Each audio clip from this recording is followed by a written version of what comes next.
90.7 KPFK, Los Angeles. The following radio program has been approved for broadcast by the Federal Communications Commission and is in compliance with all community standards. From Los Angeles, Gary Harrison. Russia, if you're listening. Talk show, random, political, outrageous, philosophical, analytical, passionate, sunsets, roadkill cooking tips, open-minded, swordsman, bent, resolute, chocolate, bushwhacker, belt buckles, investigative, companion, fearless. Call in. Piercing the cloud of mainstream entertainment. It's the Gary Harrison Files.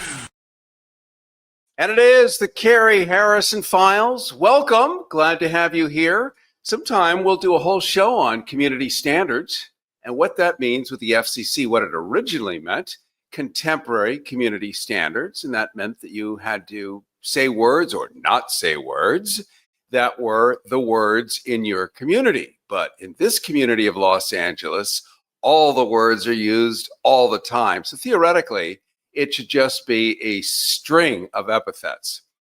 However, we still have to pretend, don't we? And that's kind of the key here. And these are those times. So that's why I run that disclaimer, because it's a big, wet kiss on the large curd cottage cheese fanny of the folks that are hyper scrutinizing us right now. All that to say, we're going to take a look at something that's a real hot button issue, and I think a metaphor for the larger times in which we live. You wake up in a country that can measure everything, don't you? It measures your steps, your sleep, your sodium intake, but it can't seem to measure the value of a human life without a coupon code. Here, life is a line item. It's priced by zoning boards, discounted by insurers, surge priced by hospitals, and repossessed by bureaucracy with all the warmth of a parking ticket. And we're told, meanwhile, that life is sacred. Then we're handed a menu where the sacred comes a la carte. Air optional, dignity extra, hope sold separately, batteries not included. You see, the creed is simple. If you're profitable, you're precious. If you're expensive, you're expendable. We confected a neat little miracle where a newborn's first breath costs more than a used car and a dying person's last breath is vetted by a spreadsheet.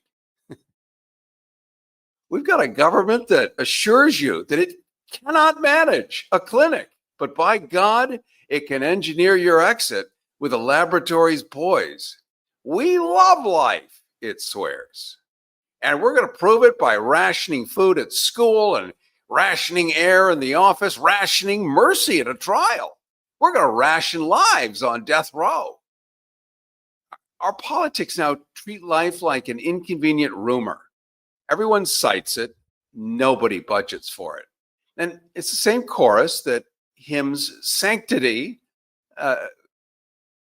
and shrugs when the lights go out at a shelter, but the water tastes like coins, when the ambulance arrives with a payment plan. And you're instructed to clap on cue.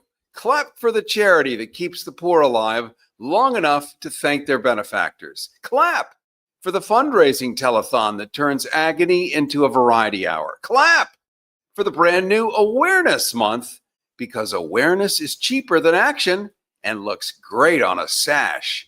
We've replaced the golden rule with the quarterly report. Kindness now arrives through a checkout page. Would you like to round up your humanity today? By the way, when you're at the store, whatever it is, a CVS, I don't care, and they want you to round up the cost of everything you just bought and make a donation, that's a profit center for that company. They're not acting as a third part. We feel good and we just want to give you another avenue to donate. No. They already made a giant donation in advance and they're paying that off. So not only do they get the giant tax deduction for making a donation to a charity, but when you pay it back, they've already paid it back. It's pure profit. So it's just another profit center. These are the things that we deal with that are not in front of us and are not explained. and it's all BS. Meanwhile, our techno prophets, right? And they're swearing that immortality is near for those who can afford the beta. The rest of you are going to be upgraded to content. And I realize over a certain age, this is not going to make a lot of sense, but people that are streaming in their 20s, they're going to get it. But for all of us, our grief is going to monetize well. Our patience will make a fine data set. Our likeness will be licensed to cheer for products that we can't afford. This is the magic of AI now. We've turned the word community into a toll road and staffed the booth with an algorithm that waves to the rich and searches the poor. Actually, it waves the rich through, doesn't it, while searching the poor. There's now a mural about hope where the clinic used to be. There's a hashtag to prove that we care, and it trends until dinner and vanishes by dessert.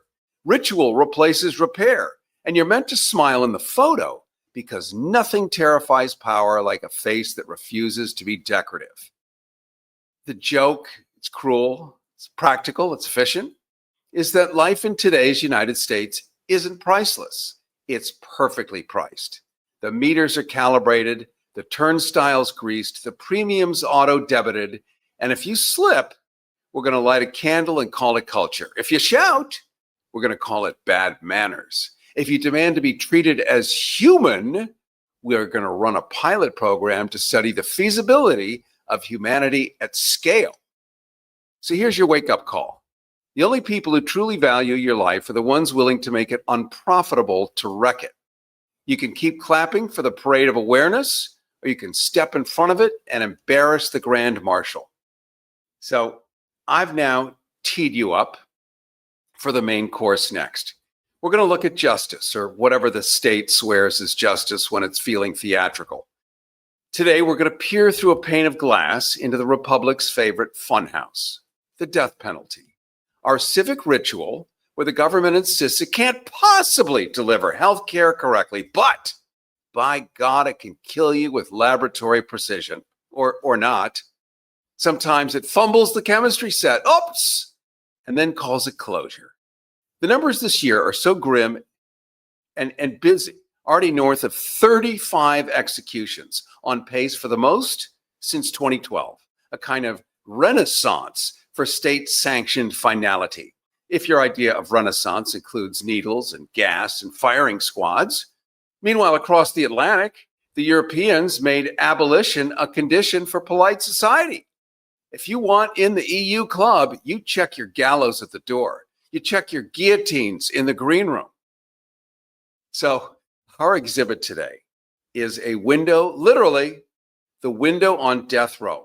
It's an Oscar-qualified indie that refuses the Netflix true crime diet of gawking, of gasps, tidy moral algebra. This film doesn't ask you to rubberneck. It asks you to reckon. Uh-oh. And it follows Joaquin Jose Martinez, the first Spaniard exonerated from U.S. death row. That means freed. He's a man the machine nearly turned into paperwork. And this film is about second chances, which is another way of saying it's about whether we as a country that worships redemption stories actually believe in redemption. And that's, of course, when it counts.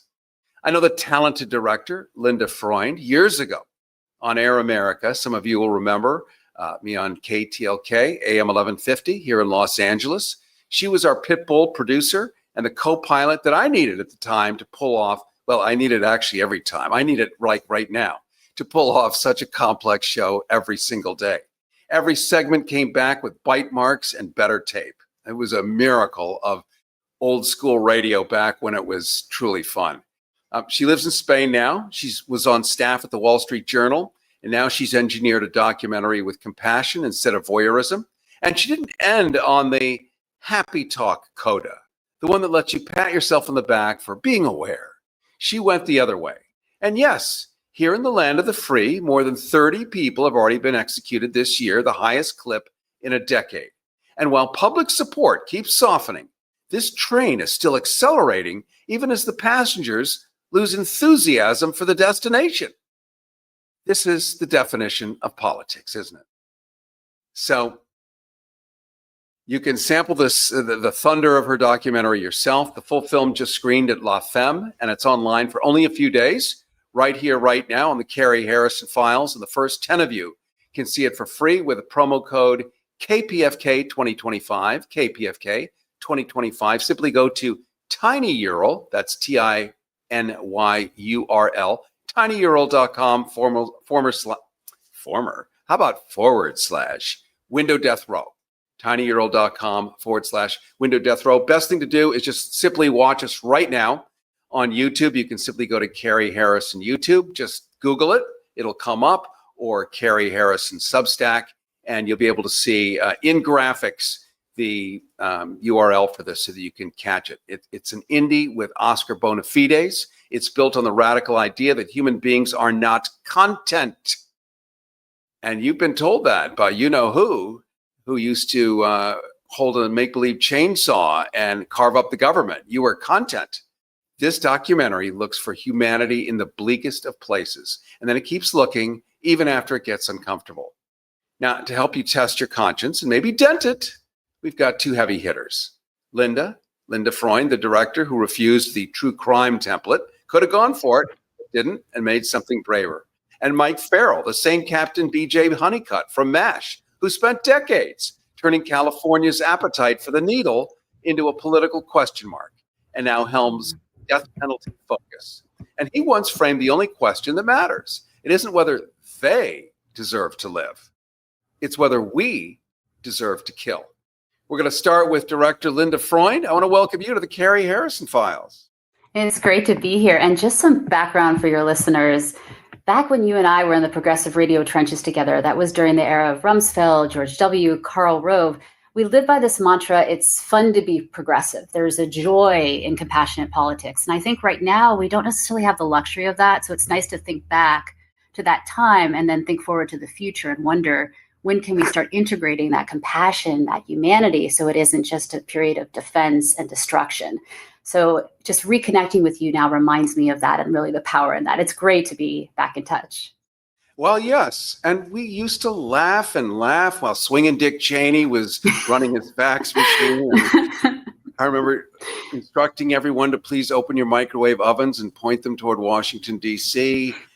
You can't do that anymore, but it was good, clean fun. And here we are again. Let's actually look at this. You mentioned a time when. There is a time now in Europe, and they're watching with EU eyes, where abolition is table stakes. What do you think that Europeans would notice first about our ritual of killing? So I'm consistently approached by Europeans who've seen the documentary and are boggled by the death penalty in the US. I have to explain how politicized it is, how there are different questions that are linked up when it comes to death penalty being associated with tough on crime. And there is a gap, definitely in Europe, to the point where there is only one country in Europe, not the EU, but Europe, where the death penalty is actively practiced. Do you know which one that is? Can you fancy a guess? Oh, there's nothing fancy about the guess or the answer. Well, it's Belarus, actually. So it's more Eastern Europe. Right. Who doesn't want to be there all the time? But otherwise, heavily banned. But I think what Europeans understand beyond the ethical aspect is also some of the financial aspect. We are in the age of austerity right now in the United States, allegedly. And the film features this incredible lawyer, Richard Dieter. He used to be the executive director of the Death Penalty Information Center. And he explained that it's much cheaper, actually, much lower cost to keep someone in prison for life than on death row, where that can tally on average $1 million each person when you factor in appeals. Right. So there are a number of ethical considerations, but also financial considerations to think about. Right. And since everything we're told is really about money, it's just about the cost. I wonder what a Last Supper costs on death row. I mean, maybe you order lobster and an apple, but it's going to be hospital rates. So it's probably the most expensive meal ever cooked since the dawn of humankind. Right. And the irony of that. So the film opens with this question or conversation about the absurdity of the last meal. You're going to be dead tomorrow. You're going to see the last minute of your life on the clock, and they're telling you choose a meal, as if that were to be an act of grace.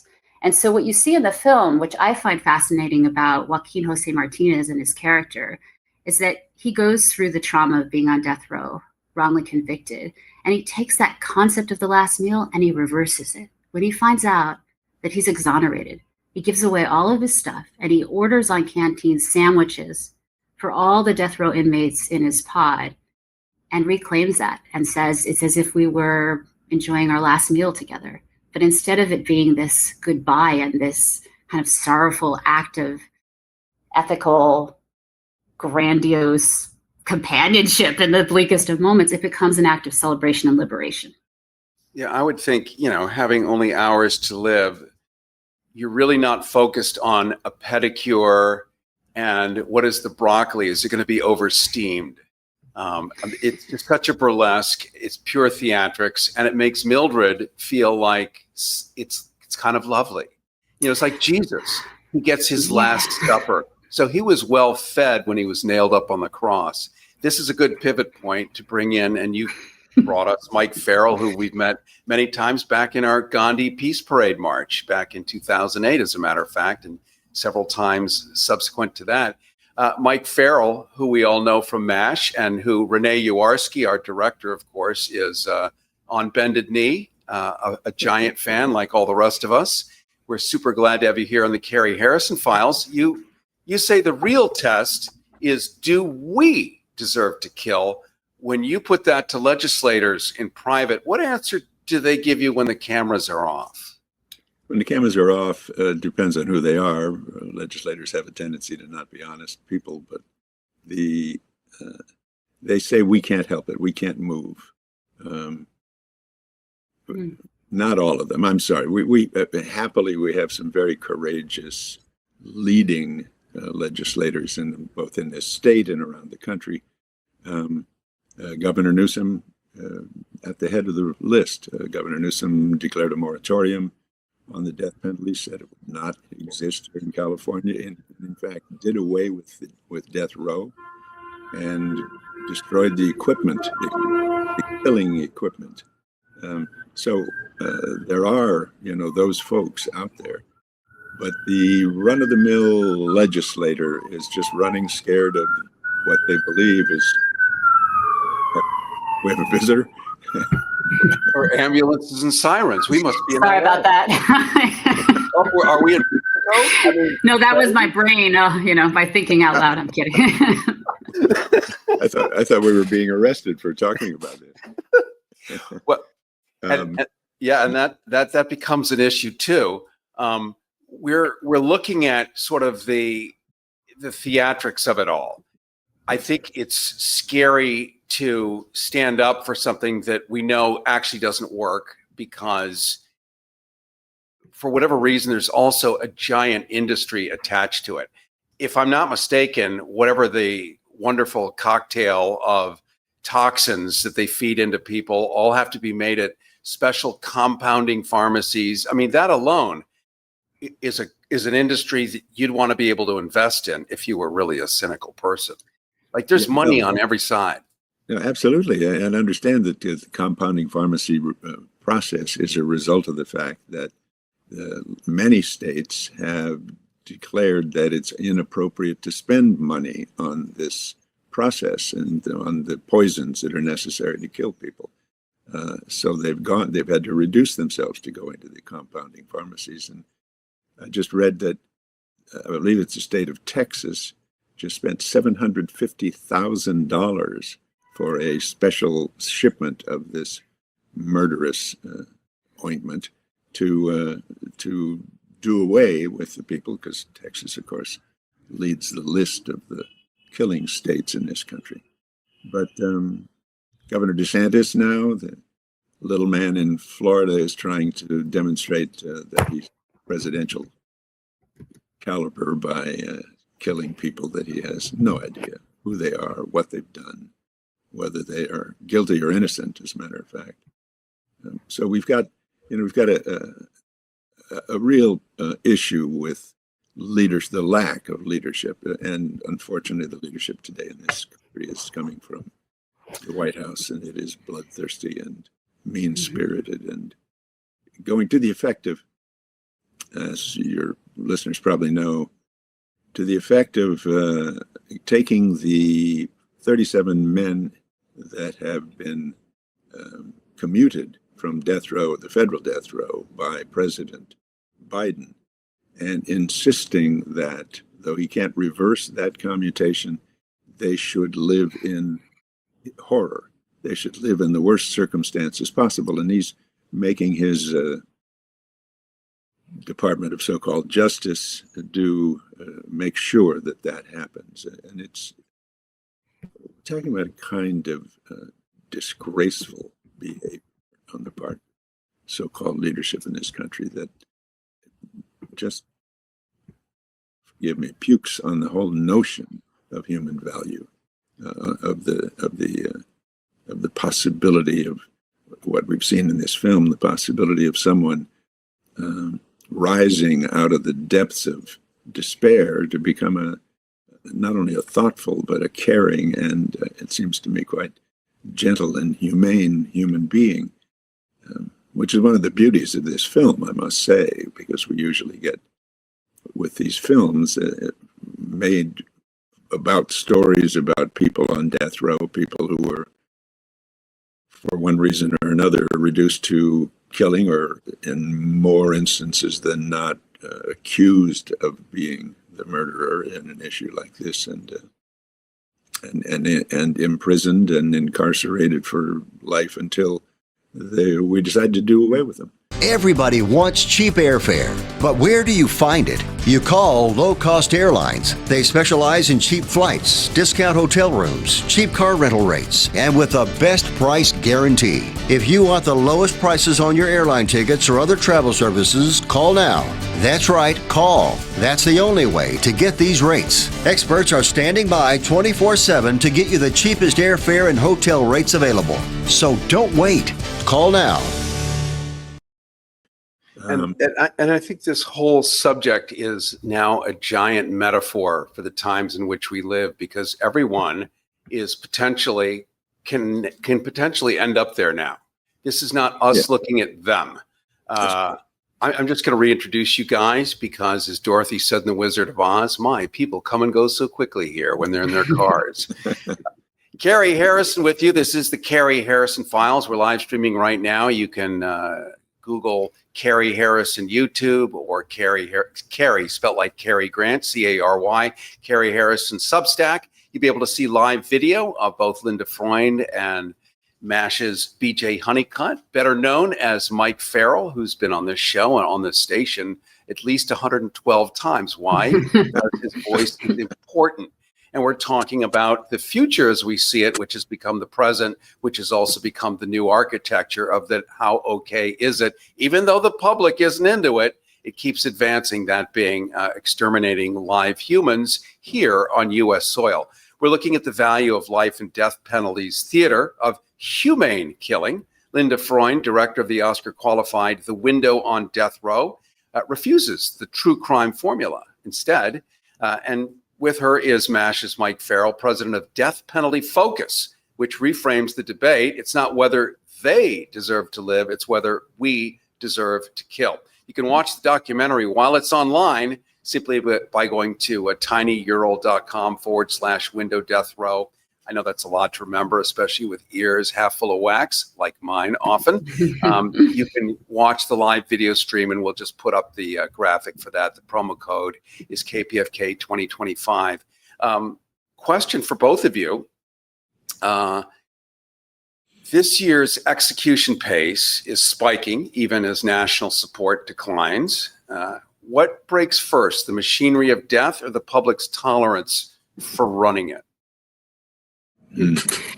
So first I want to point out, I think it's interesting that we're talking about the political influence and how we're in this kind of age of despair. But I also want to say, even though the general public support of the death penalty has waned, we still have a sense of a cultural support, or a bit of a perversion. I'm going to just say something a bit controversial here that really informed why I took the documentary approach I did. All right, is hold that on. I'm just going to sit back 3 inches, holding on to the arms of my chair. Get ready. I may blow fire through the screen. No, but we're, we're in this golden era of true crime podcasts and documentaries. People love it. It's a formula. It works, right? I indulge. I'm sure you both indulge. But I think we need more. We need a break from that idea of human life being, as you said in your monologue, Carrie, in the beginning, upgraded to content, right? So because what this formula is doing is making it acceptable to turn, number one, viewers, the public, into this judge and jury, and the exoneree or a prisoner into an it. So when we're approaching the true crime formula, automatically they're its and they're guilty until proven innocent. And we talk about this notion of if even one person innocent could be killed on death row, and there's been more than 1,600 people executed. So arguably one of them has been innocent, right? Should we execute anyone at all? And the argument often being made in circles that are more pro capital punishment is, well, they've probably done other stuff. And again, that falls in line with this notion of guilty of something before being proven innocent. And so with this formula, what I wanted to do, which is the anti-true crime formula, is give just enough information to establish that Joaquin was dealt a level of injustice like no other, but instead focus the thrust of the piece on how you sustain hope. What does faith look like? What do those human connections on death row look like? And what do you do with that second chance at life? How do you forgive? So the question you asked about what breaks first, I think there needs to be some cultural seeding. I think that we need to have these conversations, right, about where we are and what is our kind of emotional attitude for this. How are we even approaching this conversation? And one thing I really appreciate about Mr. Farrell, and I'm so glad that you're a supporter of the documentary, is that over the decades of your work in death penalty advocacy, you have engaged in debates with people who are for the death penalty for various reasons, whether they be district attorneys, whether they be members of the victims' families, and you reach them on a common ground. You speak in a respectful way. You're conversing about what does this mean to take a life, and where are the politics? Is there closure? Is there forgiveness? And that is really the thrust of what I was trying to do with this documentary, to essentially get the people to break first, and really push for change. 2 quick thoughts, and then we have to pause, I hate to say. One is, Mike, I'm going to write on a Post-it note, puke on the notion. That is the greatest little phrase. I'm going to steal it, but give you attribution. 2, when I was in college in Florida, I still remember the name. Sandra Mortham was the Secretary of State, and I had done a story on how she took her 7-year-old son to Old Sparky, that's the nickname for the electric chair, and took him to watch because, I don't know, it makes him a man or something or other. But it was really horrifying because she said that everyone should take their children to go watch these things. And here we are today with Governor DeSantis, and it is so normal, not even shocking anymore. So we're going to explore a little bit about why we think, what we can do to change that, how this documentary is waking everyone up as we continue here on the Carrie Harrison Files. Listen, well, it's still legal. The Carrie Harrison Files. CarrieHarrison.com. If you're living with diabetes and using insulin, you know the pain of pricking your fingers over and over again. Ouch! Well, by wearing a small remote device called a continuous glucose monitor, or CGM, call now and get free shipping of your new CGM, plus we'll bill your insurance for you. 877-282-8102. That's 877-282-8102. 877-282-8102. 877-282-8102. This pussy grabs back. The Carrie Harrison Files. CarrieHarrison.com. I'm always going to be 10. I just admit it. I own it. I accept it. It's going to be okay. Carrie Harrison with you. This is the Carrie Harrison Files. We're looking at the value of life and death, the life and death penalty, really, and the theater of humane killing. We've got Linda Freund, director of the Oscar-qualified The Window on Death Row, and she has refused the true crime formula. it's out there. It's ubiquitous. She could be doing podcasts, Netflix, all the rest of it. But instead, well, she's sutured at the hip here today, right here, right now with MASH's Mike Farrell. We all know him as president of Death Penalty Focus and also a great actor. And he's reframed the debate. It's not whether they deserve to live, it's whether we deserve to kill. And here we are in an era where, what do we think about that? Let's jump right back into it. And let's ask Mike Farrell, for those, Mike, who still argue capital punishment is for the worst of the worst, what's your most effective way to make innocence risk, not vengeance, the center of the debate?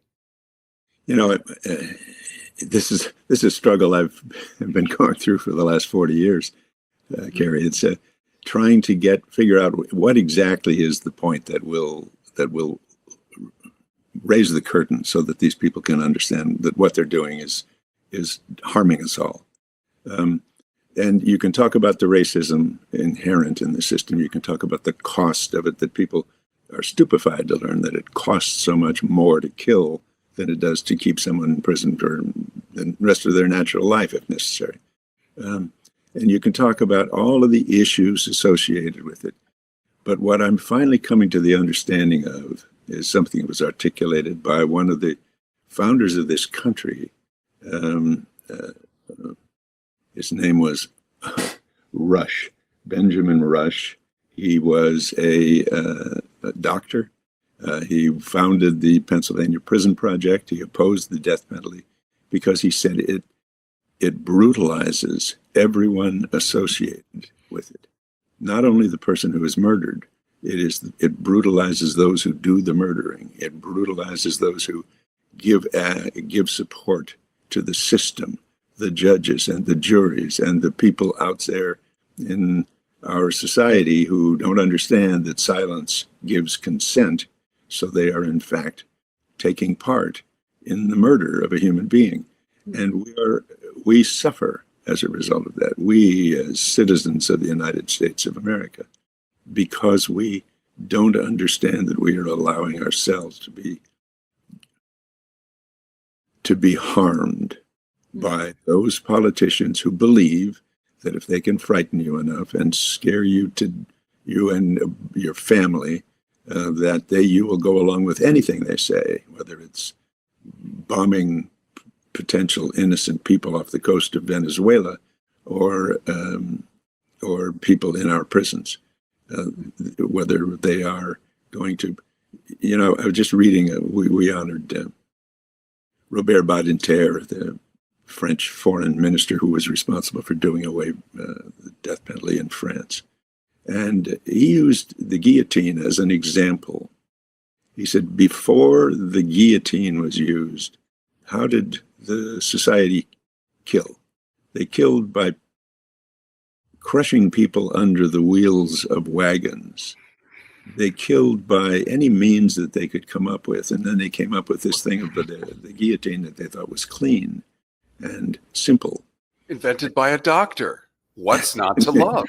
Exactly. So I just try to keep bringing people to an awareness of the fact that you can demean yourself, dehumanize the people you're trying to kill. You are killing innocent people. You are killing people who are, we know, as Linda mentioned earlier, there are a great number of innocent people who have been executed in this country. We know the names of many of them. And something like 800 men and women who have been tried, convicted, and sentenced to death have now been released because they've been shown to be innocent people. But the system that some people use for personal advancement, some people use to, exercise their demons, insist on continuing this process. But it is doing extraordinary harm to all of us. And it's hard to get people to understand that. But Linda's film does an extraordinary job, I think, in touching on the system, on letting us know what happened, that this man was charged with this and there was a trial. he was convicted and sentenced to death and spent God knows how many years. We know how many years. Under the worst of circumstances, being a non-person, having been designated as a nobody because he doesn't count anymore, and then having his conviction overturned and be released, and what he did with his life, the extraordinary way in which he grabbed onto life and remembered the people that she told the story about what he did for the people, the other inmates on death row, but went on and had a life that was glorious and humane and positive, and this is what we're capable of as human beings. But we get lost in this concept of doing away with the person who does bad things, and somehow that's going to make us feel better. Yeah, and if the worst thing you can ever do is kill someone, then why would we do the worst thing you can ever do? Because it's the worst thing you can ever do. Right. But then you'd have to have critical thinking, and I don't believe we're invited into that particular small sandbox of possibility. Let me jump to. Go ahead. Yeah, I was going to say, Mr. Farrell, you made this interesting point about how it's Mike. Okay, Mr. Mike. Farrell is my father. According to your book, I should just call you Mike, but when the respect comes, it's hard to pivot. Okay, Mike. You pointed out all of these people who are crushed under the weight, the ethical and emotional weight of the death penalty. And one group, I don't know if you had mentioned, were the victims' families. And I feel in the documentary that is very much expressed. We speak to Chaplain Earl Smith. He was the former death row chaplain in San Quentin. And he talks about these stories of the family members who he spoke to after executions and how there really wasn't this feeling of closure. In fact, one woman grabbed him after having seen the reality of taking a life, and she grabbed him and she said, did you tell the guy I forgave him? Did you tell him I forgave him? And the chaplain was like, no, you told me not to. And so this woman did not get closure. There was, in fact, an extra burden that she was carrying. Another person during an execution turned to the chaplain after and said, is that it? Right. So we're finding that we're also not experiencing this necessarily within that moment. There isn't this catharsis that people are expecting. In fact, what we're seeing politically, too, amid a number of botched executions, lethal injections, is this shift to nitrogen gas, this attempt to find cleaner and easier ways to execute someone so we don't have to confront the reality of what we're doing, whether it be the victims' families or the individuals who are part of the death machine. Well said. It's the search for the humane execution is just nonsensical and terribly, terribly harmful. It's put us through this nonsense from hanging and firing squads to electrocution to gas, and now to this noxious smothering of people through the release of or the deprivation actually of oxygen, and then we find ourselves going backward. Now we're back to firing squads. Yeah, This is the politician, the worst of the politicians, the worst of the tribe that would have us continue this process. They are scrambling now to try to find something that they can use to prove to people that it is not only important and necessary that we do away with evildoers, but that we can do it painlessly and humanely. Well, that's nonsense. It's simply putting lipstick on a pig, as they say. If you can't believe it, when Joaquin, his first few days on death row, they were testing the electric chair. There had just been a botched execution in Florida. Someone had caught fire, and they gave all the inmates, and this is his first week there when he's still stomaching the wrongful conviction and questioning how he ended up there. They gave all of the inmates a questionnaire, and they were asked, how would you like to die? And then given a laundry list of methods. And so while this film goes into the humanity that can be found, I think it also highlights where our inhumanity or lack of humanity shines most. I quite agree. The film is really a prayer, and it's one that we will profit from. Those who watch it will take the time; they will profit by it. I'm just going to jump in, reintroduce you guys. We're talking right now to Linda Freund, director of the Oscar-qualified The Window on Death Row.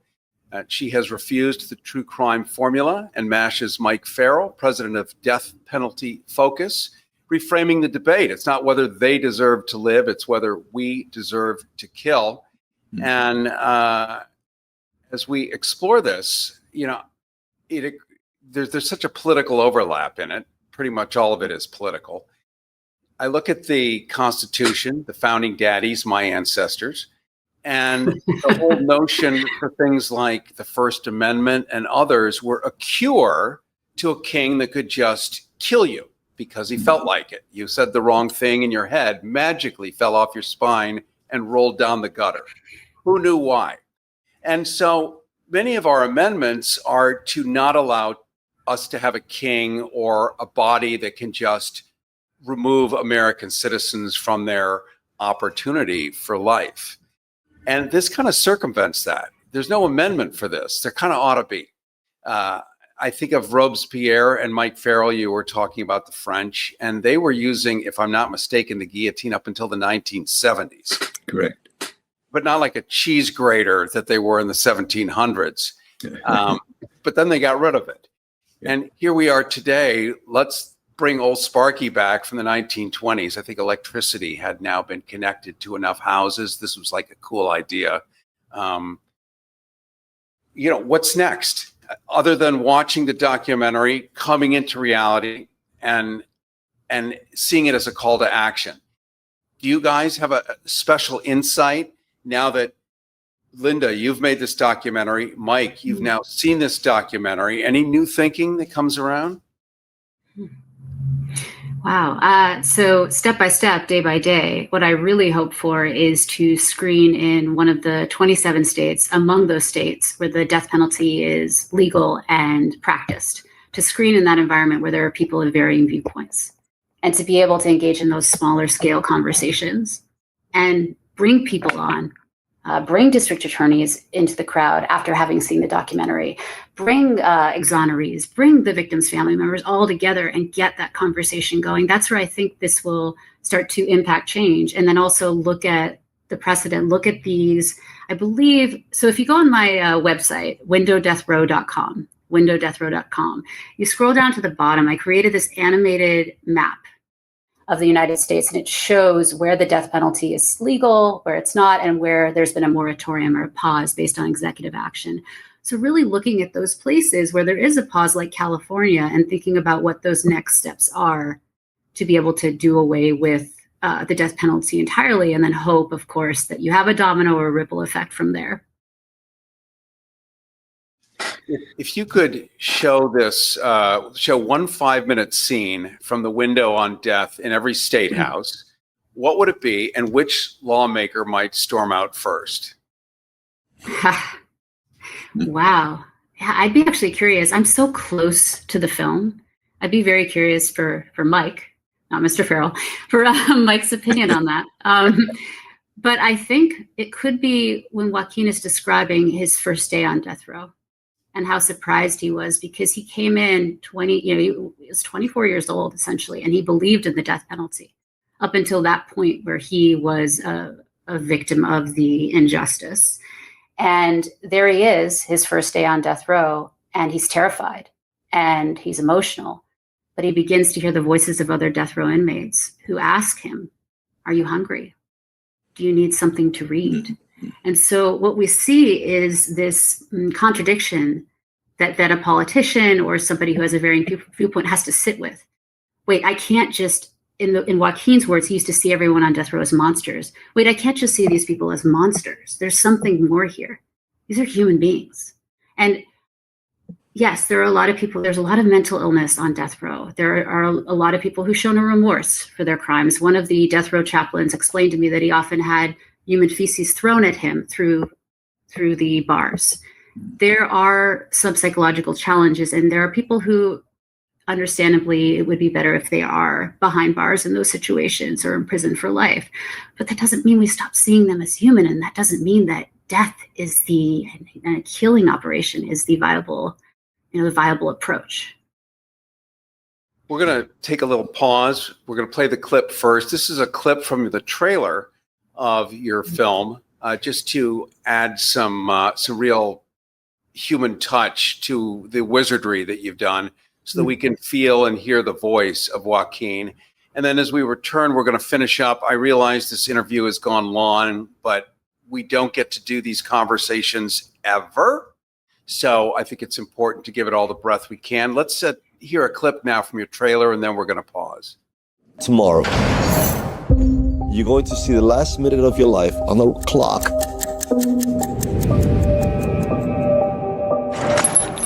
You don't know if you're going to scream, and they're telling you, choose a meal.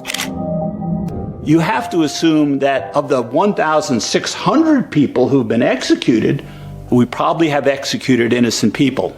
How do we justify taking human life gratuitously?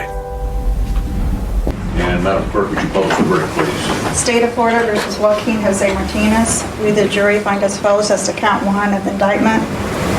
The defendant is not guilty. When they tell me that I'm going home, I bought a sandwich for every single one of the guys on death row.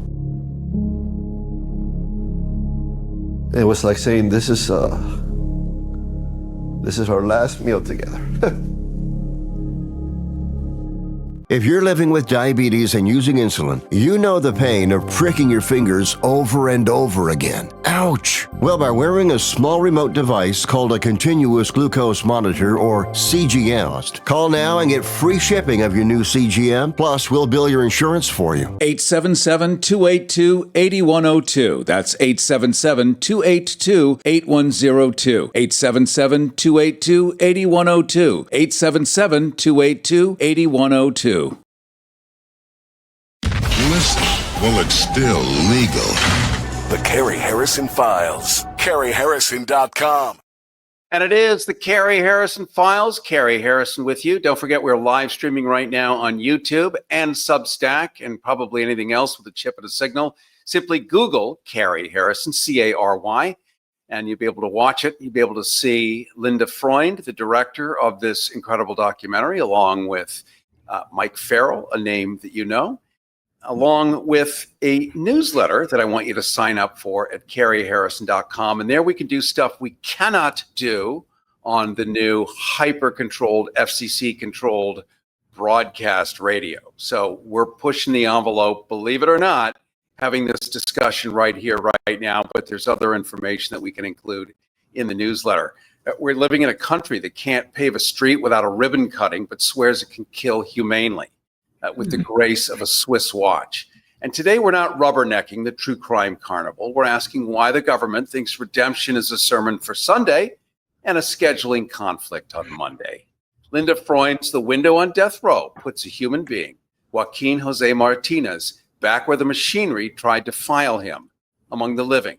Mike Farrell says the only honest question is, do we deserve to kill, not do they deserve to live? We. So put your name on that pronoun and let us know where you stand. We're getting a lot of messages keying up on YouTube about No King's Day and all of this really overlapping and integrated through this conversation. We're talking to Linda Freund. We're talking to Mike Farrell. And let's take a quick look at dodging the Netflix grammar of guilt and glitter. You actually created a set for this man that avoided his PTSD. Many documentaries will take full advantage of the hell somebody's been through, re-torture them for the sake of delicious drama. That's the true crime technique. You actually, Linda Freund, avoided all of that to honor the very argument you're making.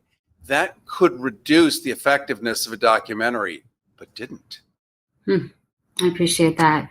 There are two things that I did within the documentary that serve as I would say this type of dog whistle for other documentarians. I just watched it on the big screen yesterday at La Femme Film Festival and was reminded of this. I opened with the slate and my first question to Joaquin, and it's, why are you doing this? Just to make sure it's okay for you. Because it was very important to me that he was entering this story on his own terms, speaking from the position of empowerment rather than victimhood. So often there are people pushed or forced into this storytelling before they're perhaps ready, especially a number of exonerees have severe PTSD. I learned through this process. So that was kind of the first thing. But the second thing is, okay, we're an indie doc. We were shooting in your run-of-the-mill studio apartment, my DOP Marco Castro, right? It was like a fourth floor walk-up. So Joaquin got to the top and he was out of breath. So maybe that wasn't the most comforting setup for him. But I made sure ahead of time to take out all of the exposed light bulbs. Just anywhere, any presence of them in that studio apartment. Because when Joaquin entered Death Row, 97, 98, as I had explained earlier, they were testing the electric chair. There had just been a botched execution where someone had caught fire. And through that process of testing, every time they would test, the light bulb near Joaquin's cell would flicker. And so it was as if he was looking at what was in store for him. And he simply can't look at an exposed light bulb anymore without having that visceral response. So I made sure all of those were concealed. Another thing I did is I invited his wife to join him. I wanted to make sure that he felt he could stop at any time and he had someone who truly understood him and he didn't have to explain himself to be able to kind of go to. And he did take advantage of that a number of times. And that's another, I don't know if dog whistle is quite the right word, but it certainly is provocative. That's another thing I'm sure to leave in the documentary is that he does ask for a break at one moment. And he talks to his wife about getting a panito, a towel, to wipe his face. And I left that in just to show that, again, human being, it's difficult. He explained to me every time he talks about this, he goes back to that moment. And you feel that emotional immediacy and intimacy when he's describing it in the documentary, his time there, he's back there. Mike Farrell, California is what? The 5th, 6th, 7th largest economy. It just depends on what day, but let's just say it matters. Gavin Newsom, the governor of that state, matters, will likely run for president. Proposition 62 failed, yet this governor's moratorium on death penalty is holding. What did that campaign teach you about persuading a public still queasy and punitive? There are many lessons that are learned from it. I was with Chesa Bodine just the other day. Chesa was elected district attorney of the San Francisco County, and was chased out of office because he would not pursue the death penalty. He said, "I will not take part in killing." Wow. And they recalled him.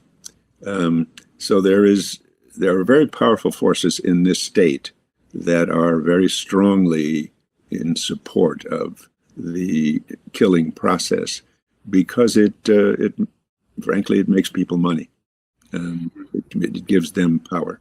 But there are also very powerful people in this country who are opposed to it. And we elected one, thank God, Governor Newsom, and other legislators and people in the administration who are now maintaining that we can stop this and we will stop this. I believe, I can't promise because he hasn't said that to me clearly, but I believe that Governor Newsom is going to commute death row before he leaves office.